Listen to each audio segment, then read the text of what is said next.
We need to see development in our communities. This once was a vibrant community with housing. Every vacant lot you see was a house or an apartment.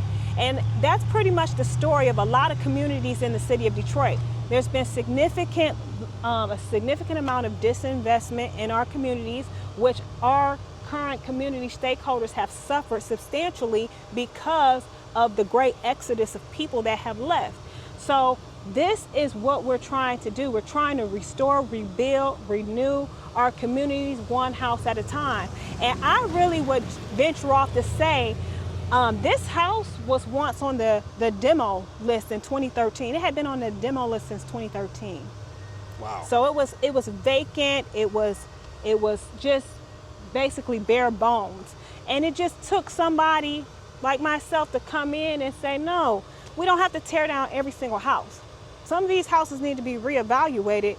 We can't just jump and tear down every house, because now you're looking at communities that are just land, like we're living in farmland.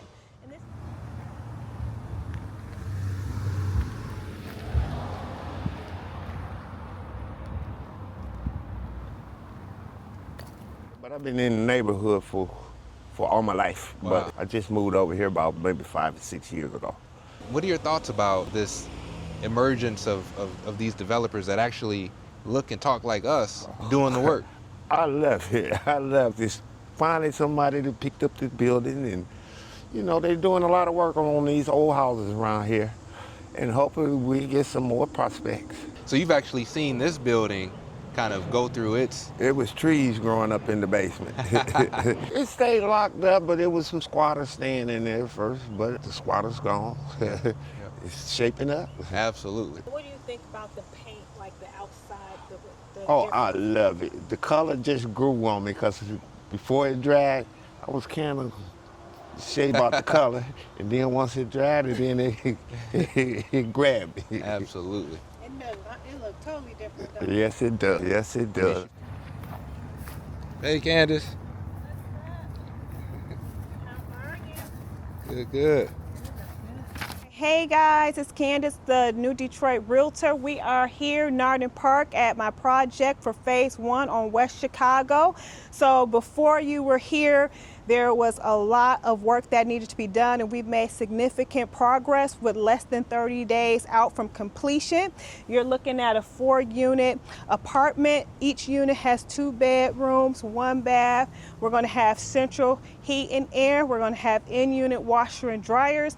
We're also going to have free Wi-Fi and water with these units. So really excited about the project. Nardan Park is on the rise, and I'm so happy to be a part of the upward trajectory of the community.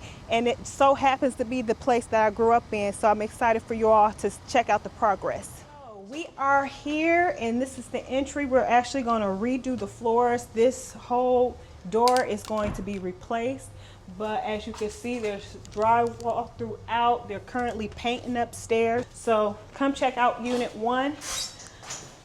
So when you were here, there were like no walls. So we are prepped and primed for painting. So we're gonna have a nice fireplace here. This is the living room area. We're actually gonna install luxury vinyl plank floors throughout. Wow, this is definitely a vast improvement Yes, from the last time we were here. So we allowed the more functionality with the unit, so we kept the wall down. So we removed the wall here so that you can have more of a flow with the living room and dining room area into the kitchen. Nice. We also have installed the in-unit washer and dryer, so there will be stackable washer and dryers in each unit that will come with each apartment unit. Beautiful. I actually like the idea of doing the trim. And yes, it was a lot more affordable to do it this way. Absolutely. We could have done the pre-painted trim, however, it was more affordable to do it this way. Absolutely. We also have this nice exposed brick wall. I thought that was a great touch. It give you a more urban feel, and I felt like it was an amenity and plus for this community. Love it. Wow, look at this place, Candus. Yeah, so bedroom 1 here. Nice size window. Yeah, so you'll notice that the windows are larger, lets in for a lot of natural light throughout the apartment unit. Standard size closet. This is the secondary bedroom. The main bedrooms are in the back of the unit. We have a nice closet area. Still wanted to keep our closets intact. Absolutely. And you could check out the bathroom. We have really upgraded the bathroom with luxury tile and floor. Absolutely. Looks great. Yep, so if you want to take a bath, you can, but if you want to hop in and take a shower, you still have luxury to do both. We didn't want to remove one from the other because sometimes when you're redoing bathrooms, some people might try to just keep a shower in there and remove the tub, but I like to soak every now and again, so we want to keep that option available for the upcoming tenants in the property. Yeah, I'm a big fan of actual tubs as opposed to those shower pans. From my understanding, those shower pans fail pretty consistently after about a year or two. I could imagine. And this is the main bedroom in the back. You notice we have a more enlarged walk-in closet space. So we actually repurposed the closet. We pushed it over a little bit and extended the space so you have more space for your clothes. You see we have brand new electrical. So it's brand new plumbing, electrical. Like I said, we have air conditioning, so you're going to have heating and cooling, AC. We're going to have free Wi-Fi. Again, just want to give more amenities and things that you don't necessarily see in updated homes that are this age. So this home was built in 1925. So they typically will not upgrade with the air conditioner, but I felt like it was important because of climate change. I don't know about you, but I've noticed it's been significantly hotter. It's hot today, by the way. It's going to be real feels 100 degrees today. Yeah, so it's been a lot hotter. So the walls are wet, so be careful coming in here. And so this is the upper unit. It's laid out a little different, I see. Yeah, the difference, everything's the same in terms of the layout. The only difference is the upper units don't have fireplaces. So if you notice when we're downstairs, both the units downstairs will have the fireplace. They're not functional, but this just aesthetically for the look. They are there. And funny story about that, when they made a mistake and damaged the fireplace, so we had to remove it. So which one out of one of the units? Both of these. Both of them on the second level. Yep, only on the second level. So, got it. Yep. So could take a look. Like I said, they're currently painting, so please be careful. This is a 2-bedroom unit as well? Yep, 2-bedroom. Nice. Amazing work. A lot different, like I said. A lot in comparison to the previous video that we did on this site. Yes, it's night and day. So you got more light in here so you can see the kitchen. These are the floors that we're going with here. So once we're done painting, of course, we'll have the floors installed all throughout. So exciting. Yes, and we are also going to have an appliance package. So it's going to be Energy Star efficient appliances. So you're going to have stove, refrigerator, as well as microwave. And they're all going to be electrical. Yeah. So nice little touch as well. Good work. Again, like I said, each unit will have their own washer and dryer area, so they can wash their clothes from inside their home. So each unit has 2 bed, 1 bath, a living room, dining room, and of course the kitchen. They're a little over almost 1,000 square feet at 992 square feet. So if you notice, it's a lot of space, very long hallways. So it's just a very functional, beautiful unit. Not much needed to be done in terms of the layout at all. We just pretty much were going from the previous layout and keeping the kitchen wall open instead of closing it from the rest of the rooms in the unit. Absolutely. And I think these are all affordable. And so what level of affordability are these for? Yep, so we're at 60% AMI. Wow. Yep, so we wanted to keep it 60% AMI. just historically with this area that's comparable with the current rates, but because we have a more amenities than a lot of the units in this area right now, we're still offering a high level of amenities for our clients and still keeping it affordable, which was always my goal, is to offer affordable, quality, safe housing. So Absolutely. definitely want to give them quality, but still also give them affordability as well. Nice.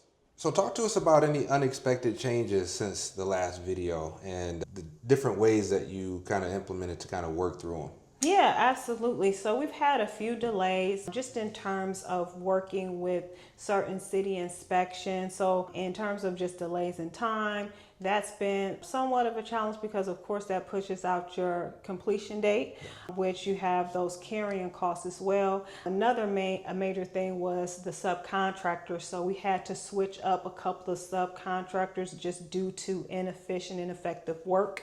And so that was the biggest thing, making sure that we can do that in a great way where they are able to move on and we're able to move forward. So that was a delay. We just had a lot of delays with some subcontractor work, having to go over work because it wasn't done correctly. And then some of the delays with just working with the city and the permitting process. You know, it's delays in terms of waiting for re-inspections or putting in additional paperwork that were kind of unforeseen. So those would be the main things that stick out to me that were delays or have extended the time period of this project.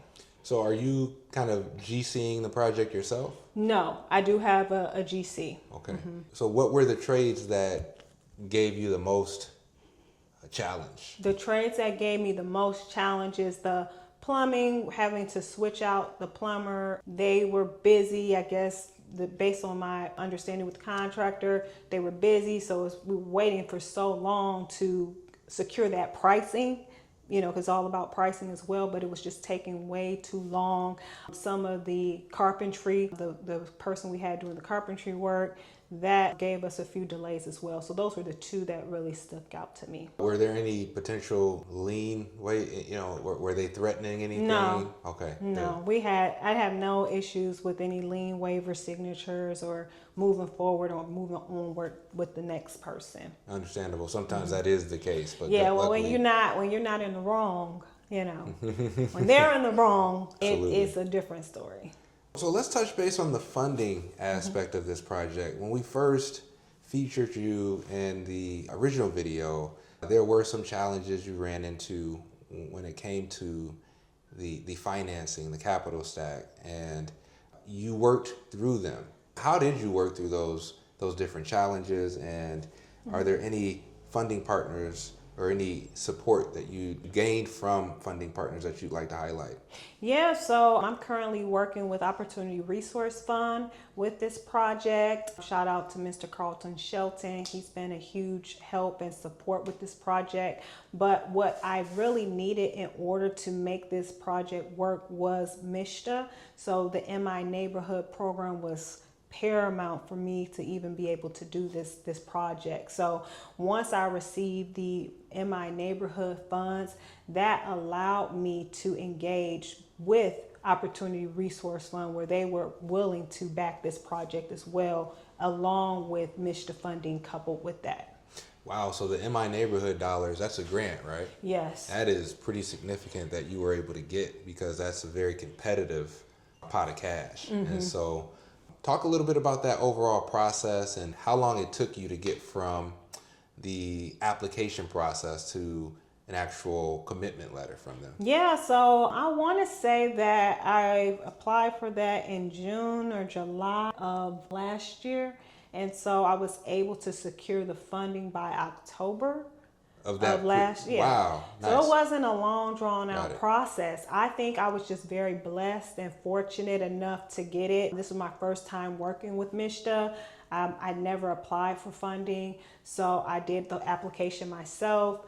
Just stepped out on faith, really, because I really believe that there are certain things that we do in life that you can't really explain, but you know it's favor. And, Absolutely. I feel like that was just one of them. I just was able to put together my application, submit it, and receive some favor. And now we are here. It was a very quick process. Once I got that letter, that reservation memo from MISTA, it changed the game for me to secure funding. Because again, when I initially was trying to fund this project, without that funding from MISTA, I was getting no's all across the board. But once I presented that reservation memo with MISTA, it was like, we can help. We are here to help you. What do you need? So that was like that was the game changer for this project, is that MISTA funding for in my neighborhood. So one of the things that is very impressive about you, Candus, is your number of hats that you wear, from the realtor side, you're a developer, and then property management.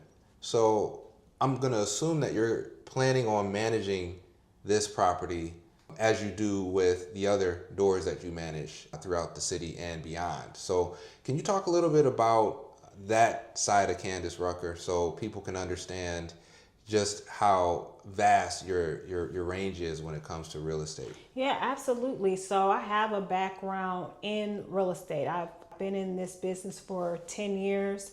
And so my background is I'm a real estate broker. I'm a broker in both Michigan and Texas. So I also have the ability to rent property. So I'm a rental specialist as well. I have that designation. So when I look at projects in general, I always look at them in three parts. And those are three different hats that you have to wear. So you have the acquisition phase, where you're looking for a project site, you secure a site, and then you are trying to get the funding for that site.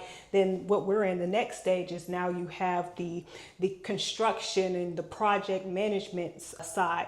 And so now what you speak of is the third component, which I'm in, which is the management, making sure I am able to lease this property up. So my approach to leasing has always been driven by the numbers and making sure that I understand this market, because market knowledge and market data really helps you to position your property to win, especially in terms of how you price the property, in terms of the type of amenities that you can offer that kind of can challenge the competition around you, make you stand out. And so with that, coupled with the marketing in general that I do, I'm really confident. We've already have 2 committed tenants for the upstairs unit, so we just have to do 2 more. So ideally, once we complete this project, I want to seamlessly transition those tenants into this property. So it's 3 different stages how I look at it. And property management, because that's my business, Rucker Property Management. I've been doing it for about 7 years, and I have a really strong knowledge and focus and keen understanding of the rental market. Help people understand what it's really like to manage a property and why everybody is not necessarily built to be a property manager. Yeah, everybody is not called to this, okay? You have to be called to property management because you now step into property management. People are used to being transactional.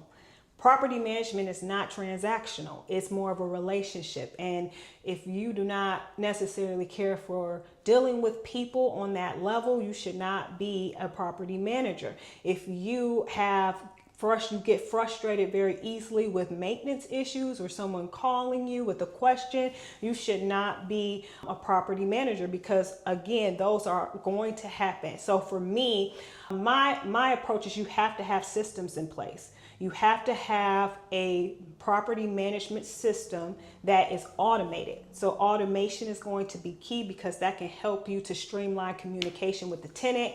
You want to make sure that you have the ability to screen tenants. I've seen people that take a tenant in just because they have a housing voucher. You can't just take a tenant in because they have a housing voucher. You still have to screen them as they are a regular person. You need to still check their background. You need to check their credit. You just need to see what their patterns as a person, as an adult. what are their patterns? And you can usually tell a snippet of that story by looking at their credit history. You could tell a snippet of the story by looking at their work history. Are they jumping from job to job every 3 months? You know, are they consistent? You want to know these things because that's going to tell you what type of person you're going to allow to enter in your home. Now, I used to do references, but in this market in Detroit, I think they give me and they friends and they family as references. So it's like of course they're gonna speak well of you. So you have to do your due diligence.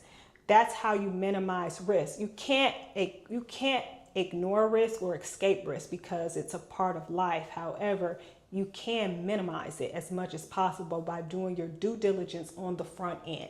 Take that extra time to screen that tenant. Just because they have a housing voucher, they can be a housing voucher from hell. And I've had that. So that's why I can speak to just, they like, I want that guaranteed money. Everybody thinks it's not going to be guaranteed if you don't have a peace of mind because this person is on one from day one that they get into your house. Because once they're in there, you know how the laws are here in Michigan. Yeah. They are very tenant friendly. So once they're in there, it's hard to get them out. So you take your time. And I know we want to lease properties as quickly as possible, but taking that extra time to really do your due diligence will serve you in the long run. Wow, look how high this ceiling is in here. I love this. Are you going to put some art or anything in here? I don't think the budget will allow. Understandable. We also are going to add security. So we have a security system on the exterior. So that will stay with this project. So the upcoming tenants will have the luxury of having a surveillance around the building as well as light around the building. I installed these dogs on here just for my own peace of mind. So far I haven't had much issue, but again, we don't have the things that a lot of people look for when they're looking into homes. But just as a precaution, we have security and surveillance around the entire building, and we also have the dog security as well. I want you to get a real good look at this neighborhood. We have a beautiful park right across the street. The city has invested about upwards to $250,000 in the improvements in this park. It's a very active park. You'll see people walking and exercising with their dogs or having picnics or community events. So it's a very active park. I grew up in this area, so the house I grew up is actually right behind these bushes here. You can't really see it, but we have a home right up over there that we grew up in. So it's really important to me to see this area revitalized in a great way, where not only are we bringing more density to the area, but we're bringing businesses, because being a part of the association here, there's a lot of seniors, and what is important to them is services. A lot of the people that are even still living in this community are in their 60s, 70s, and even 80s. And so they've been holding this community down this whole time. And so it's just amazing to just see their strength and their resilience, and also see the excitement in the area, because once we painted this building, everybody like, man, this thing looks totally different. Absolutely. It adds to the character. I think it's definitely in line with the look of the community as well. And so it's a lot of excitement and development going on currently in Nardan Park, and I'm just really excited about that. This is land adjacent to the building. I'm actually currently working on my next phase 2. So phase 2 is going to be a ground up apartment building. We're looking at upwards between 18 to 27 units. This is all going to be affordable housing units as well. So I'm really excited about this project, phase 2. If you can envision parking lot structure here, and then a big, beautiful 3-4 story building right here. That's kind of the vision that we're at, and I'm excited to bring it to life in this community. Just yesterday, I got the green light that we are going forward with a development agreement, so an option to develop the land with the Detroit Land Bank Authority.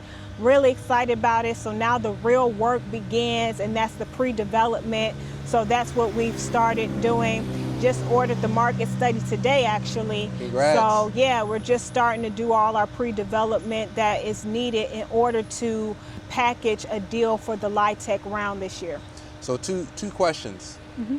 What is a market study, and Can you talk a little bit about what LIHTC is? I actually am going to look at doing a co-development with this, so having a co-development project. I can't release the rest of that information because we're really in the preliminary stages, but this will be a project that I will have a co-development partner on. The low-income housing tax credit is just a tool that the state of Michigan has allotted to developers to offer affordable housing by giving really either extremely low debt service or gap funding for your project to help to fund your project at a lower cost. So we need the low-income housing tax credit in order to make this project work.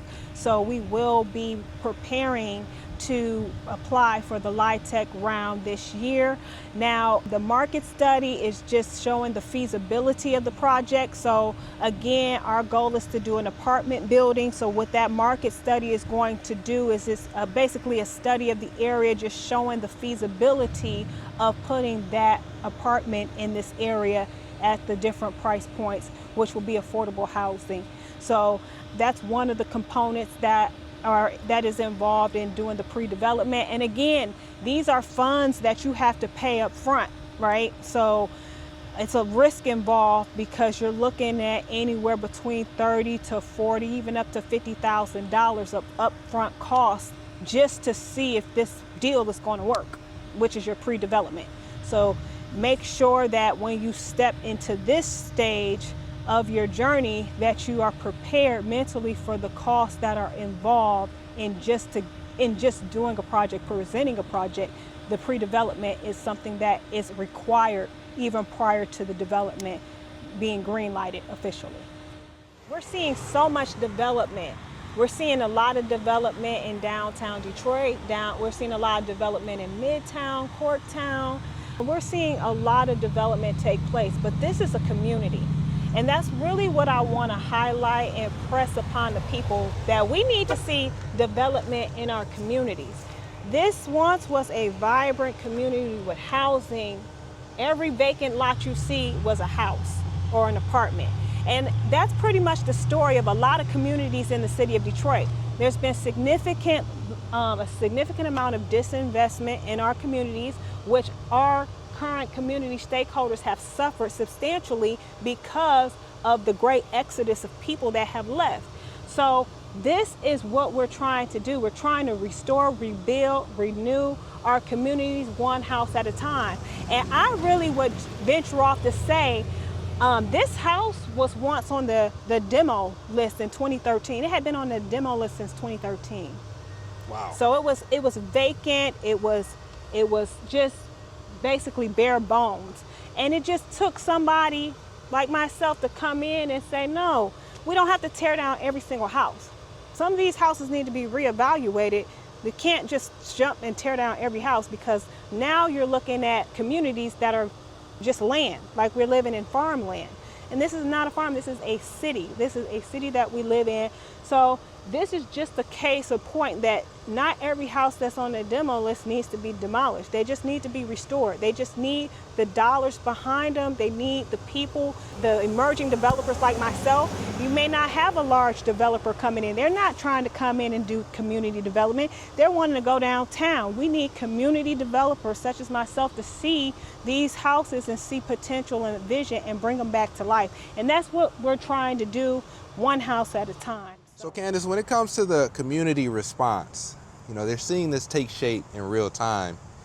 What type of feedback have you been receiving? I know we talked about feedback the previous video, but now that we're 30 days out from completion, they can actually start seeing the vision. They see that you're actually capable of doing what you said you were able to do, which surprisingly enough, not a lot of developers are able to actually execute. So with you getting to this point, what are people saying? It's so positive right now. The response has been so positive. Like every time I come over here, they're wanting to stop me and get my car. I have so many people like, can I move in? I'm a good tenant, I want to move in. So you got a lot of people that either want to move in or they want to talk about how how wonderful this site now looks, because it has been an eyesore for so many years. And so for you to see, like, man, this paint job really made a huge difference on this building. I don't know if you remember how it looked before the paint job, but boy, when they did the paint, it just turned this whole look of this front facing Absolutely. around. So I'm getting a lot of positive feedback. I think that the community sees that I'm committed to doing what I say I'm going to do. So now with that, I'm more involved within the association. So I'm actually a part of the Nardin Park Improvement Rock Association here. So we're looking to do some great things just within the community. I want to see this community come to life. I want to see this community thrive again. You know, you look and see the park, the kids out there. I remember how this block was full of houses and apartment buildings at one time.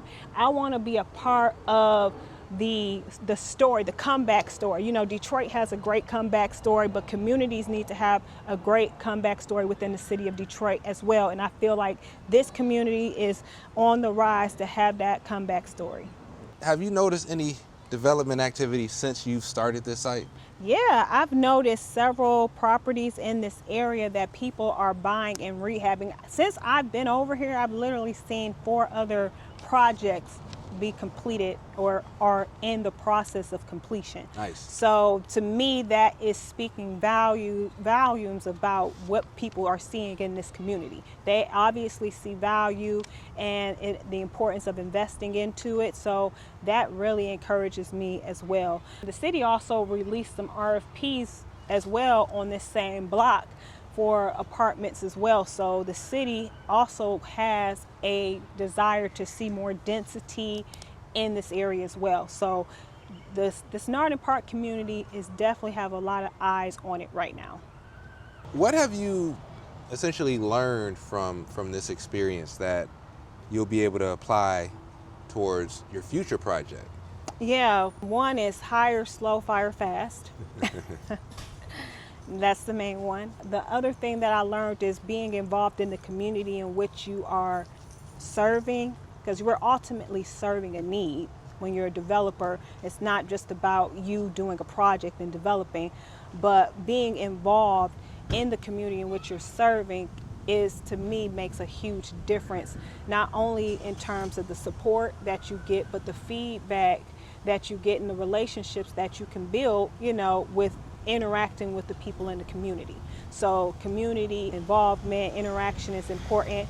Hire slow, fire fast would be my 2 key takeaways with this project. I also have had really great interactions with the city. You know, working with the city, the permitting process, learning. It's been such a great learning experience in terms of their flow of how they do permitting, the inspectors that I've met.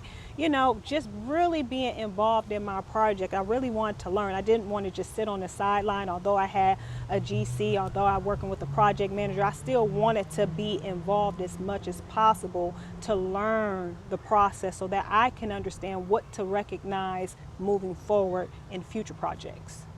Absolutely, and I think that is extremely important to point out. The city of Detroit sometimes gets a bad reputation. They do, but like I said, when I went down to the city many a days, Culminating Young building, and I've received such great feedback and education and instruction. So it wasn't a place where, you know, sometimes you get intimidated because you're coming down here, you've never been, but they were very forthcoming with the information and the processes that are set in place that I needed to follow, and they were more than willing to help to instruct me to walk those different processes out. So I really had a positive experience with working with the city in this project. We asked this question last time, and I'm going to ask you again.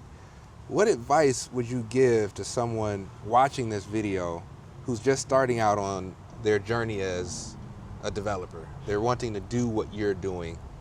I would say one of the things that I love about where I'm at with my process in developing is I love the fact that I started with small projects, because you can be more hands-on, you can learn a lot, and the cost is not as substantial. It's substantial, but when you think in terms of this adjacent lot, which is a multi-million-dollar project, and then this project is a $500,000 project. It's two total vast differences in terms of risk that are associated with it. So I would definitely say, you know, appreciate the smaller projects, learn as much as you can, learn the processes, learn to get comfortable with being uncomfortable, because there have been moments where, you know, I think I'm a pretty smart person, but when you start talking this construction lingo, I'm like, what and what is that? And they point stuff out. I'm like, I don't know what that is. You know, having that team of professionals and experts that have your best interest, you want to make sure you have a solid team, contractors, project managers. It's so important, because what you don't know, they're supposed to know to help you to mitigate your risk. So my nonprofit is called Opt to Grow. And the reason why I really feel drawn to it, because while I was doing this project, it really put on my heart, like, it's good to build buildings and revitalize communities, but I want to help to revitalize people. So I have a true passion, and I want to help to build people up. So I'm hoping that by them watching me, a lot of people know me in the neighborhood. I grew up over here, and they're like, man, I can do this too. I can do it at a high level. I can work in these type of arenas. We don't see it a lot, you know, so when you don't see something, you don't have the exposure, you don't know what is possible.